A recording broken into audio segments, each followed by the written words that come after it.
Hello, ഞാനൊരു സൂത്രം പറഞ്ഞു തരാൻ വേണ്ടി വന്നതാണ്. നിങ്ങളുടെ കയ്യിൽ ഓൾഡ് ക്ലോത്ത്സ് ഇരിക്കുന്നുണ്ടോ? ഇതിവിടെ കൊണ്ട് ഡിസ്പോസ് ചെയ്യുന്നതാണ് ആലോചിക്കുന്നത്. ഒന്നും ആലോചിക്കണ്ട. നമ്മുടെ കയ്യിൽ അസ്ദ ലിഡിലേക്ക് ബാഗ്സ് ഇരിക്കുന്നില്ലേ, അതെടുത്തോ. ഓൾഡ് ക്ലോത്ത്സ് ഒക്കെ ഫില്ല് ചെയ്തോ, നേരെ മിൽക്ക് കിട്ടോ. ഞാൻ യു കെയിലുള്ള ആൾക്കാർക്ക് വേണ്ടിയിട്ടാണ് പറയുന്നത്. എനിക്കിത് പുറത്ത് അപ്ലിക്കബിൾ ആണോ എന്ന് അറിയില്ല, നിങ്ങൾക്കൊന്ന് അന്വേഷിച്ച് നോക്കാം. ഇവിടെ നമ്മൾ H&M ഈ ബാഗ്സ് കൊണ്ട് കൊടുക്കുമ്പോൾ ഓരോ ബാഗിന് £5 വൗച്ചർ വെച്ച് തരും.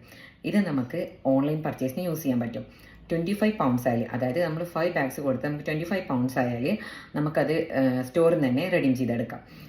നിങ്ങൾക്ക് വേണ്ട എന്താണെന്ന് വെച്ചിട്ടുണ്ടെങ്കിൽ H&M ഓൺലൈൻ ആപ്പ് ഉണ്ടായിരിക്കണം, അതിൽ നിങ്ങൾ രജിസ്റ്റർ ചെയ്തിട്ടുണ്ടായിരിക്കണം. അപ്പോൾ നമുക്കൊരു QR കോഡ് ഉണ്ടാവും, അതാണ് അവർ സ്കാൻ ചെയ്യാൻ പോണേ. അവരത് സ്കാൻ ചെയ്യുമ്പോൾ ഡയറക്റ്റ്ലി ആ വൗച്ചേഴ്സ് നമ്മുടെ അക്കൗണ്ടിൽ വരും. അപ്പോൾ നമുക്കത് ഓൺലൈൻ പർച്ചേസിന് യൂസ് ചെയ്യാം, സ്റ്റോറിലും യൂസ് ചെയ്യാം. വേറെ ഒന്നും നോക്കണ്ട, നേരെ വിട്ടോ H&M. ഞാൻ ഇതുപോലെ ഷിഫ്റ്റ് ചെയ്യേണ്ട ടൈമിൽ ഭയങ്കരമായിട്ട് ബുദ്ധിമുട്ടിയാണ്. നമ്മളിവിടെ സാധനങ്ങൾ വാങ്ങിച്ചു കിട്ടുമ്പോൾ ആലോചിക്കുന്നില്ല.